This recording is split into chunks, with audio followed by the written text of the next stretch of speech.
I'm Jen Taylor Skinner, and this is the Electorette. On this episode, I have a conversation with Representative Mikie Sherrill of New Jersey. We discuss the country's childcare crisis, inequalities in our school system, and how both have been exacerbated by the pandemic. We also talk about two pieces of childcare legislation that recently passed in the House, the Childcare is Essential Act and the Childcare for Economic Recovery Act. Both, of course, are stuck in the Senate. Lastly, we talk about Biden's childcare plan to invest $775 billion in childcare, elder care, and universal pre-K. So without further ado, here is my conversation with Representative Mikie Sherrill. Representative Mikie Sherrill, welcome to the podcast. Well, thanks so much for having me. It's great to be here. So you're in Congress, which means you're working a lot. You know, there's a pandemic and you have 4 children. So how tired are you? I am tired, but I think September 10th, when school starts again and my school district is all virtual, I'm about to be a lot more tired, if that's possible. I was wondering how that works. So your school district is all virtual. So you'll have to have 4 children online and kind of manage that whole process? Yes. So our schools, I'm from northern New Jersey. So the pandemic hit us kind of first and hardest. We had a really horrible outbreak and it peaked in the middle of April. So we started to see it coming, and March 12th, I believe, was the last day of school for my kids. So they have not been back to school physically since March 12th. So we did much of the spring semester we did at home. We got through it. We're going to get through it again, but it's not a great way for kids to learn. So it wasn't a great way for my kids. I think some kids have acclimated better, but it wasn't a great way for my kids to learn. And as you sort of said, so you need to have 4 kids on the computer, 4 kids on a computer, 4 kids on the internet at the same time. I'm on the internet because I was working from home. My husband was working from home. So 6 people in our household were utilizing the internet, had different iPads and computers to try to get our work done. And I felt lucky that we were able to do that because I know there's so many families across the nation that don't have that ability.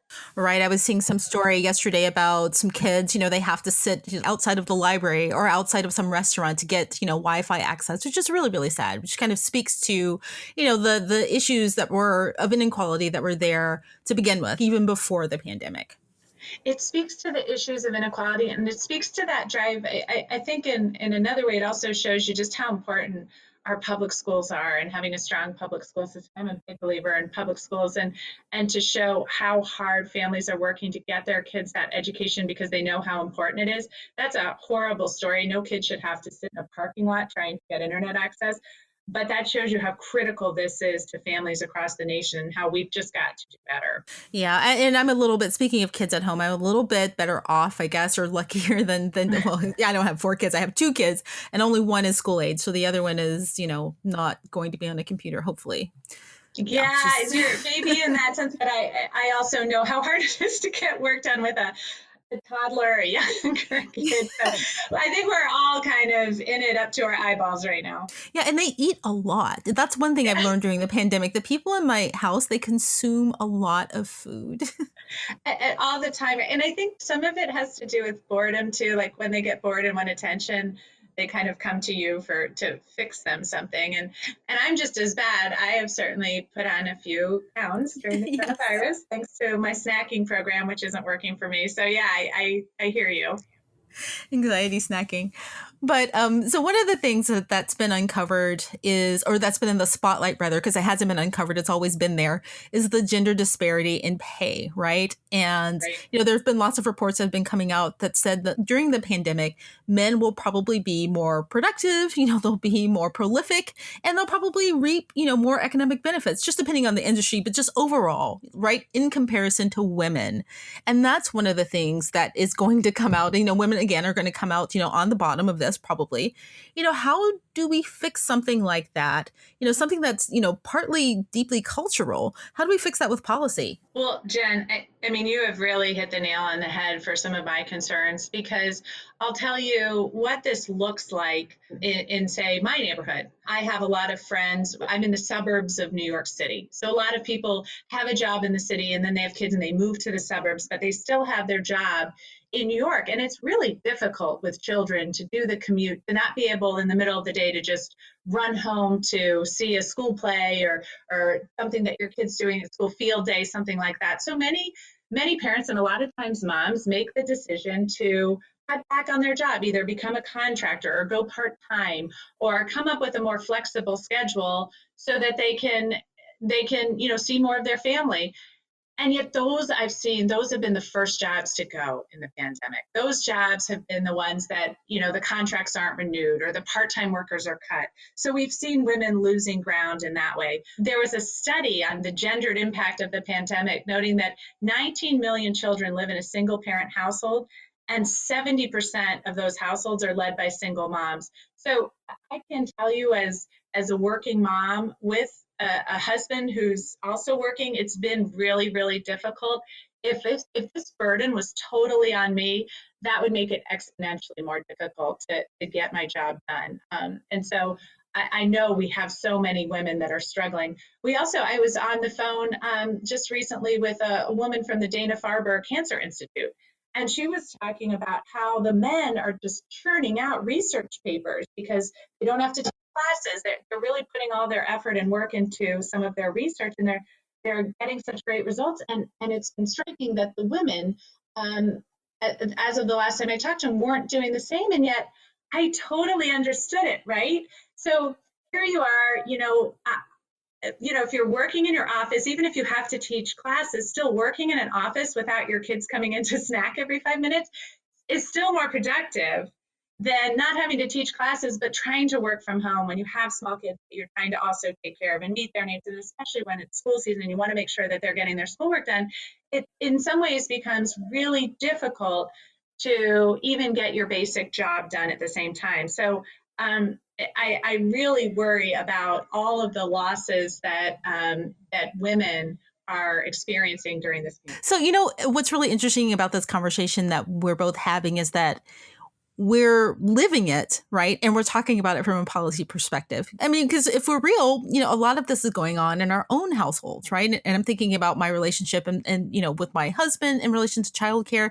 We both work full time. He has always made more than I have, even when we were in the same industry. And, a lot of families who are kind of in a position like ours have to make a decision about, who gets to spend more time on work and who gets to spend more time on childcare, given the fact that the economy is unstable and, our children are at home and people are losing jobs, right? That's a real decision that people have to make. Exactly. And it's interesting that you say that because, I was in the same type of situation. My husband and I both graduated from the Naval Academy in 1994. I served for about 9.5 years. He served for about 7.5. And so he had finished up business school and gotten a job and was already established in his career by the time I had gotten out and went to law school. And so as we started to have a family, his paycheck was really the one that was most critical. We would have really had to significantly downsize if we were relying on my paycheck.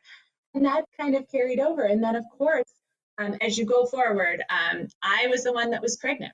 I'm so happy to see more and more men taking paternity leave.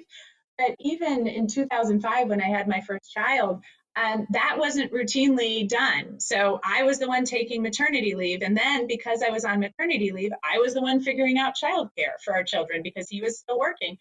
So all of these things sort of set up a system where I was really in charge of so much of the childcare. And then so many families are sort of in similar situations. And you're right, when it comes down to, well, look, we don't have any childcare options. Who's gonna have to stay home and take care of the children, and who's gonna go to work? It's in that type of a situation, and in my family, it would have made sense for me to do it because he would have been the one making more money to keep our family going. So those decisions are being made, and so when we're talking about the policy, and this, I would say some of this is even pre-pandemic, but certainly during the pandemic. I think it's so critical. We get money to schools, we get kids back to school, and we get money into childcare centers. And I would argue that pre-pandemic, the childcare in this nation was not where it needed to be to really empower women, especially, but all working parents to go back to work with that great feeling that your kid is in, in enriching childcare, and they're safe and they're taken care of while you're working. Yeah, that's a really good point. You're absolutely right. There was a childcare crisis before the pandemic, right? And I want to talk about that later because I think the picture right now for me, when I was thinking about what's happened with childcare during the pandemic, it's a really mixed picture. You've got, parents who are working from home, right? And childcare isn't either available or it isn't safe. Right. And Mm-hmm. then you've got those 19 million people, those 19 million single parent households, right? And that's another issue. And presumably there's a lot of overlap with essential workers there. And then you've got the Mm-hmm. childcare workers themselves. So, I mean, can you, sum up how the pandemic has exacerbated this childcare crisis? Well, I've heard from so many people in my district who run childcare centers, and it already was a business model where, they didn't have a lot of profit to begin with. They didn't have a lot of money stored away in the bank. And so when the pandemic hit and nobody felt safe putting their children in childcare, in many states, including mine, childcare, certain childcare centers were closed. It really hit that industry incredibly hard. We know that many of the childcare centers, without real support from the federal government, won't be opening their doors again. And on the ground, and I know this, Jen, should probably experience the same thing. There were wait lists of a year or more to get into a lot of the childcare in my town. And so if you're a mom and you're working and you get pregnant and you think, okay, well, now I'm going to go figure out what I'm going to do with childcare, and you have a year wait, or even if you can get your child into childcare, many of the childcare centers don't take very young babies, and maybe you have to get back to work in 6 weeks. This all adds to the problem. So that's why the HEROES Act put $58 billion into school and childcare funding, because it's so critical to support this industry. I think this is going to be important, not just to handle coronavirus, but for really empowering women as we go forward and past coronavirus. But I think the money is critical. It costs a lot when you're having low class sizes, when you're having a lot of PPE gear, when, I've heard from some schools when they said, if I'd known, a couple months ago what I know now, I would have bought stock in plastics, because they're putting plastic sheeting, they're trying to do the plexiglass and just make sure everyone's safe. So I think it's critical that we put money into it, but really, I have to say, the number one thing we have to do, and this goes for our schools and our childcare centers and our small businesses and so much of our economy and our industry, is we've got to get the virus under control. And that's the plan. That was the number one thing on the plan that Joe Biden and Kamala Harris have put forward, is getting the virus under control. And I'll tell you, what's heartbreaking to me is that we missed an opportunity in this country to do that. And because we didn't get the virus under control, now our children are paying for it. Because like I said, my kids are going to go back virtually. We're going to do the best we can, but it's not the same. And they're not really receiving a great education right now. And that's for a family like mine who can actually get their kids online. So many children across the country aren't even going to get that basic level of instruction. So speaking of the Biden campaign, I know they've proposed something like $775 billion, I think, overall. And part of that includes, and, this is, again, beyond, the pandemic, free preschool for 3 to 4-year-olds, right? Of course, right now in many states, like you said, there are long waiting lists. There's no free childcare before kindergarten.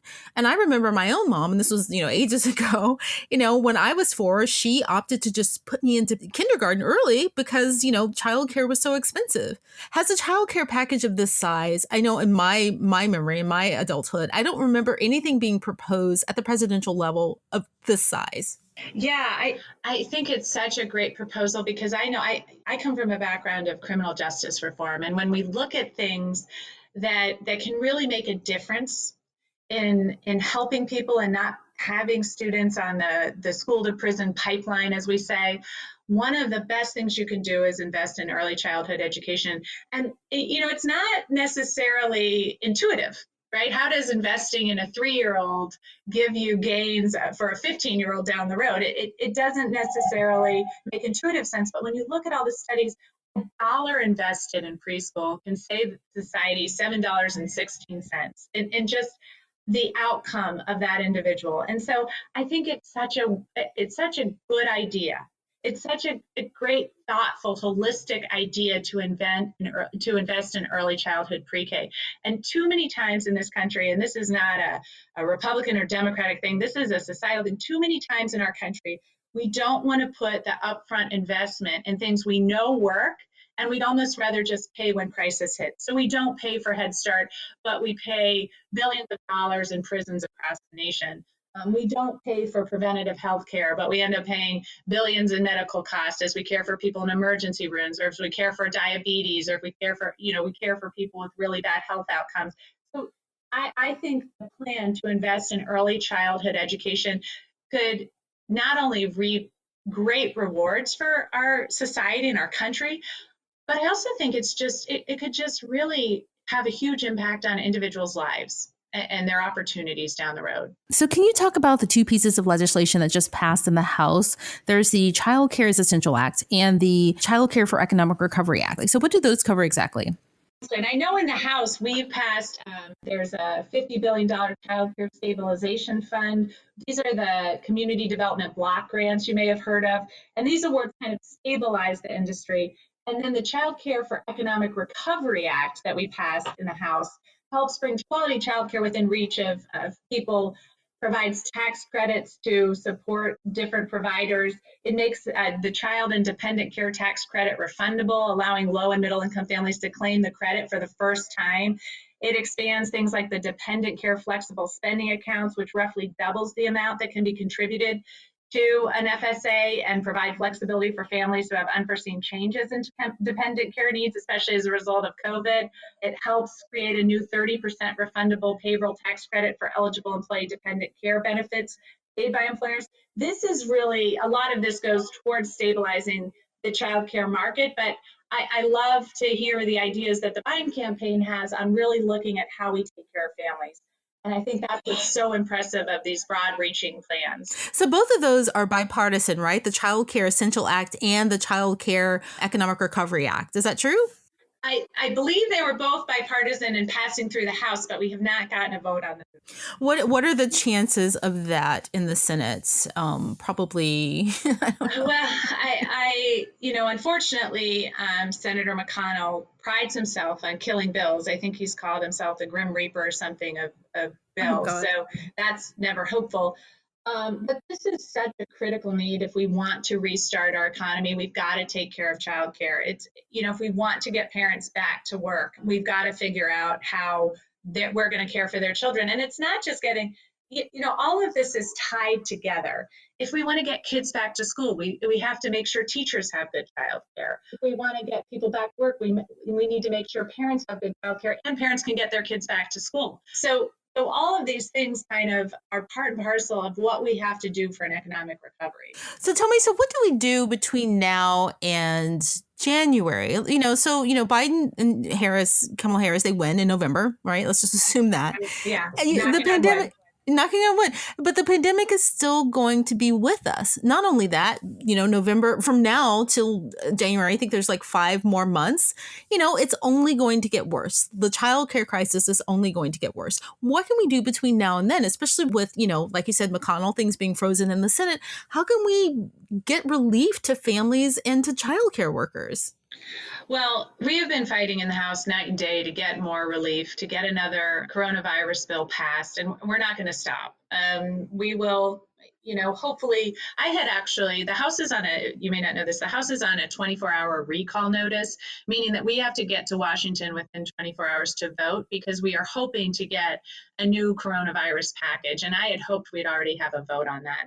And really, to know how much families and businesses in my district are struggling and not see any legislation passed is really, really upsetting. And I'm hoping we see something passed soon. But I think what we'll continue to do is fight for that kind of funding, fight for families. And then what we've done in the Northeast is we've addressed this with a regional approach, because I can't say enough, and this is something Governor Murphy, my governor in New Jersey, says all the time, in order to address the economic crisis, you have to address the public health crisis. We've got to get this virus under control if we are going to help kids get back to school, if we're going to help people get back to work. And we have done that regionally. I started a Northeast Regional Recovery Task Force. I know my governor's worked with the other governors in the Northeast region. And if you look at the heat map of the country, you see that when you really do the things the CDC tells you to do, when you follow the suggestions that, quite frankly, Biden and Harris have put into their 5-point plan to get kids back to school, it works. You really can make a difference. And so I think across the country, because of the lack of federal leadership, because this president refuses to lead in this crisis, states are going to have to get together regionally so that they can address the pandemic and ensure that they drive cases down. And that involves contact tracing, that involves testing, that involves following best practices of the CDC. We've seen masks work incredibly well, making sure schools are ready. That's why, as I said, the first step is getting the virus under control, but the Biden-Harris second step of the plan is setting national safety guidelines but empowering local decision making. So telling people what are the guidelines? What are best practices? What is the CDC saying? How do we keep people safe? And then saying, okay, you're on the ground in your local district, you know what's going on in your district.